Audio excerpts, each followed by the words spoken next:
บริเวณป่าแปลก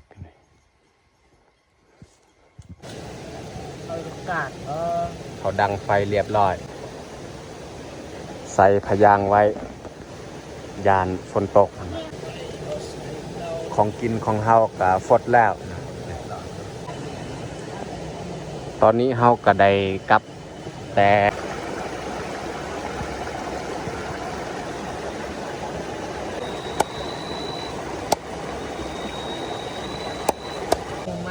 ของกินของเฮาก็สุกเรียบร้อยไม่แต่เฮาจะปรุงเลยปาดเข่าบักแซบเนาะ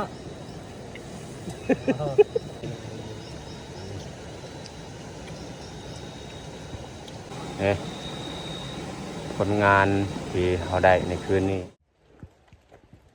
กราบสบายดีเบิร์ดสุขูสุคนยินดีต้อนรับเข้าสู่ซองเบายูสำหรับวันนี้คอยกระไดเข้าป่าและทีมงานเฮาก็จะมีอยู่ตอนนี้นี่เฮาไปนี่9 คนเนาะบางทีตอนแรกเขามาเพิ่มอีกเฮาไปเทื่อนี้ก็เฮาไปนอน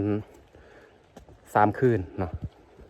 แต่ว่าเขายังบททันหูแต่ว่าตามเฮากำหนดนี่3 คืนโอเคไม่แต่ทุกคนสามารถติดตามเบิงใน1 วันวันนี้ทีมงานเฮาเนี่ยกะย่างไปก่อนแล้วเนาะเฮาเนี่ยย่างนำลังเพราะว่าบางยานนี่ก็ฝนตก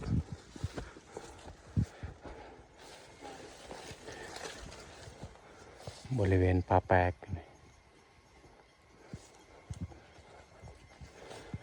เขามาหอบนี้ก็เป็นเทื่อที่2เขามานอนสุดก้อนนี่เขาว่าสินอน2 คืนแต่ว่าฝนตกก็เลยจำเป็นต้องได้เมื่อเขามาหอบนี้ว่าสิมานอน3 คืน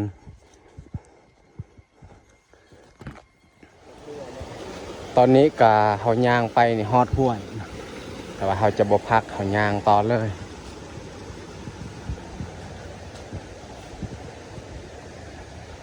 อันนี้ก็คือสถานที่เขาพัก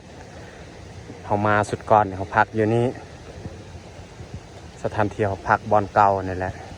เขาสิมาพักต่ออีกตอนนี้ก็ใกล้ฮอดสถานที่เขาจะพักแล้วยังอยู่ลุมอีกเขาสิย่างไปเขาย่างลงลุมเลย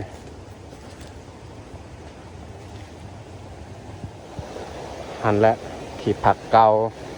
เขาจะมาพักบอนเก่านี่แหละ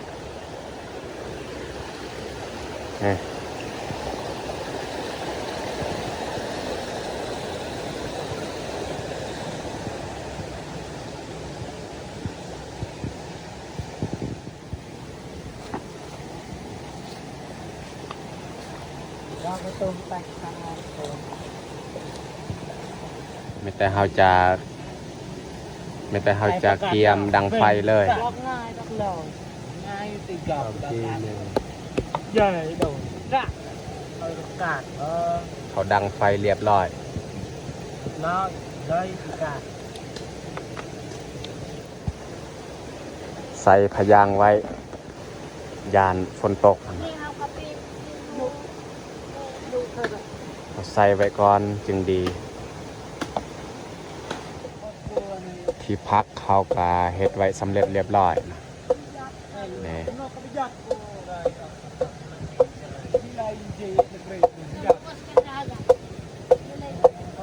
ไม่แต่เขาจะนั่งพัก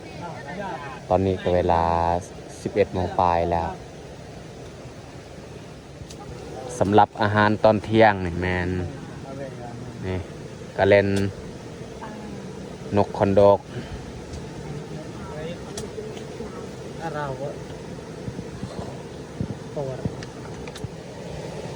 นี่แหละเขาพักไว้เรียบร้อยเขาสิปิ้งกระยันกินบ่พอก็เลยแกงเอาใส่น้ำลายๆมันจะเขาสิข้างเลย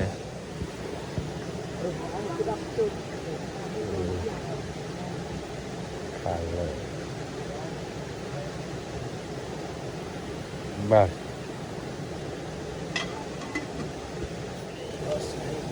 ของกินของเฮาก็ฟดแล้ว เอาใส่เกลือแป้งนัวมักเผ็ดใส่แล้วซอยหอมบัว หอมบัวเลย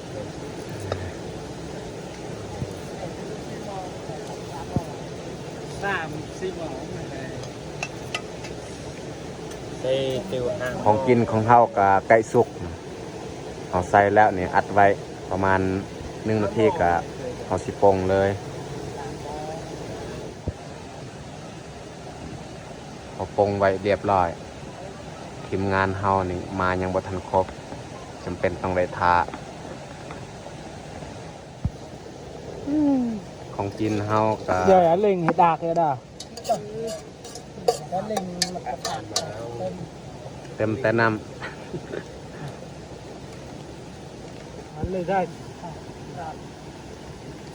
เฮ้เขาไปเบิร์นตั้งเด็กในป่าบ้า ำมีแต่เฮาสิลงมือกินข้าวเลย มาทุกคนมากินข้าวเที่ยงนำกัน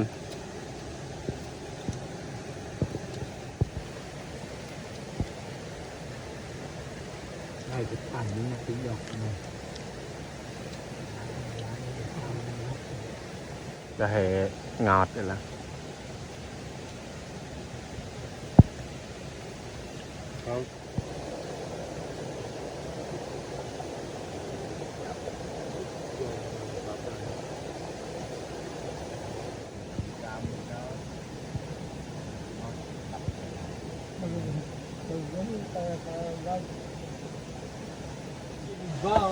หลังจากกินข้าวแล้วนั่งสูบกอกพักผ่อน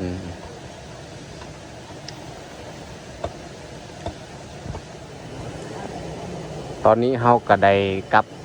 แต่ไปหายิงสัตว์ก็ได้ไก่ครัวตัวหนึ่งตอนไปนี่บ่ได้ถ่ายพี่น้องได้เบิง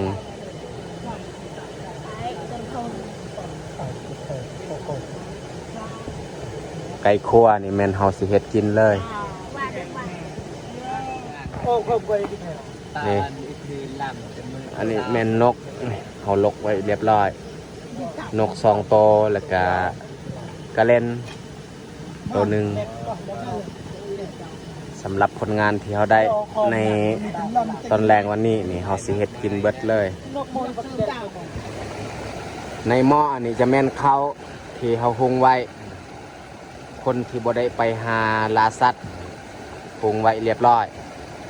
เพราะว่าเขาก็ได้แบ่งทีมงานของเขาไก่ครัวของเขากับเขาลกคนเรียบร้อยมันจะเขาไปเฮ็ดความสะอาดเลยจังหน่อยเพราะว่าเขาสิเฮ็ดกิน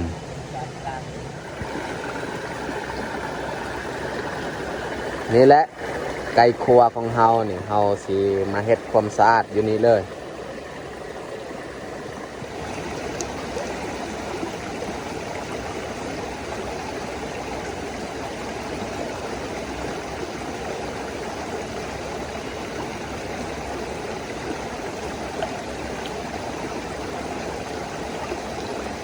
เรียบร้อยเฮาเฮ็ดความสะอาดแต่เฮาสิปาดใส่มันออกเลยนกกับกระเล่นนี่เฮาเฮ็ดความสะอาดเรียบร้อยแล้วก็เฮาเอาขี้ออกเรียบร้อยแต่เฮาจะปาดขี้ออกไก่ครัวอีก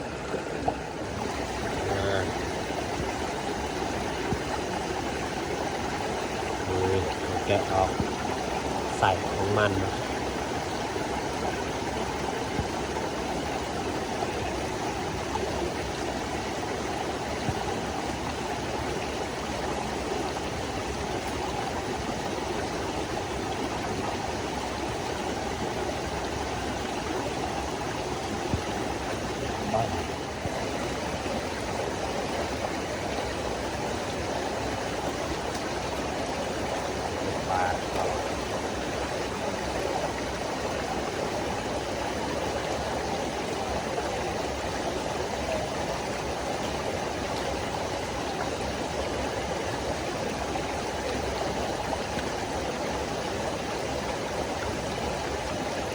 บ้านเลยต้องไปเนี่ย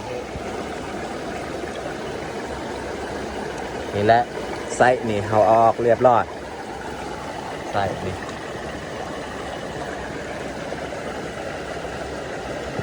บางเขาได้อีกเดี๋ยว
ตัวสำเร็จเนาะเราตัดเป็นตอน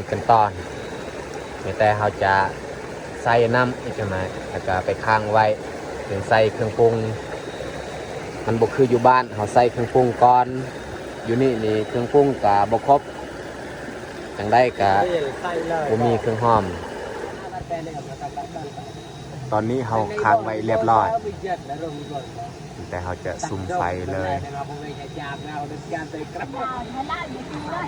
เราจะใส่เกลือแป้งนัวมักเผ็ดนี่เราจะบ่ใส่จักหน่อยบัดมันสุกแล้วจึงใส่เพราะว่าบางคนกินเผ็ดบ่ได้เราจำเป็นต้องได้แบ่งไว้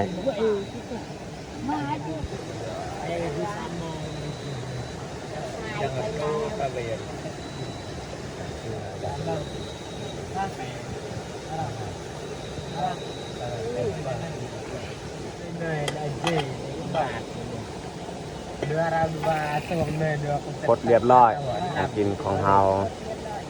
ใส่มักเผ็ดดิบเพราะว่ามักเผ็ดตัวเราตำแล้วนี่ยานคนกินเผ็ดบ่ได้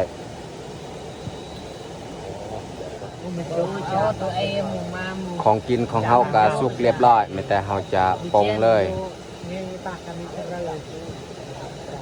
โอ้เจ้าเนื้อให้อยู่ค่ะเรียบร้อยของกินของเราไม่แต่เราจะตักใส่ถ้วยเลยใส่ถุงน้องมาบ้านเราทุกดอกเป็นเต่าเป็นตรงยาวเลยอยู่ปาดเข่าบักแซบเนาะเขานึ่งในทงยางนี่แม่นเขากับทงบักใหญ่โอ้ไม่แต่เราจะลงมือกินข้าวมาทุกคนมากินข้าวนำกัน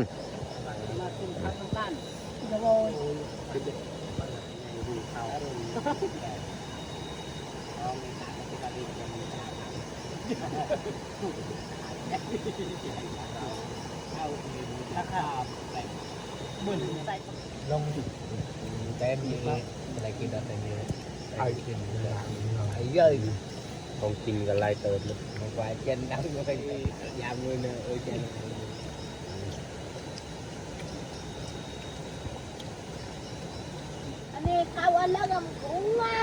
หลังจากเขากินข้าวแล้วเขาก็นั่งพักผ่อนเขามาแต่ไปลาสัตว์นี่ทีมงานเฮานี่นอนเบิด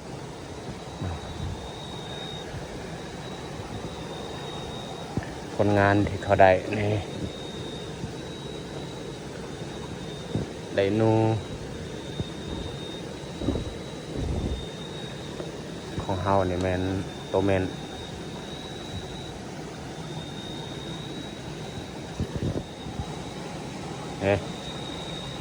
คนงานที่เขาได้ในคืนนี้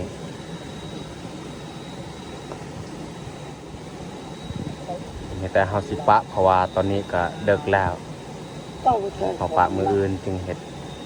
จึงคอยครัวมีแต่เฮาสิเกียมนอนเลยนี่เปรของเฮา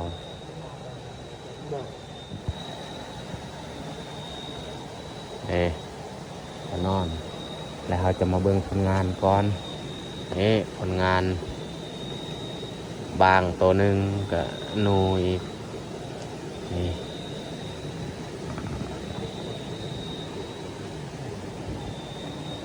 สำหรับผลงานคืนนี้นี่ก็คุมอยู่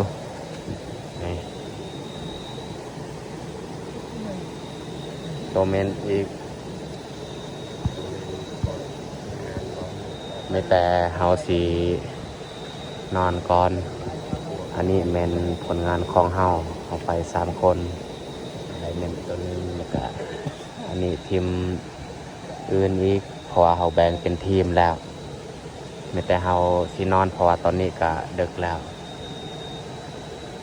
ไม่แต่เจอกันมื้ออื่น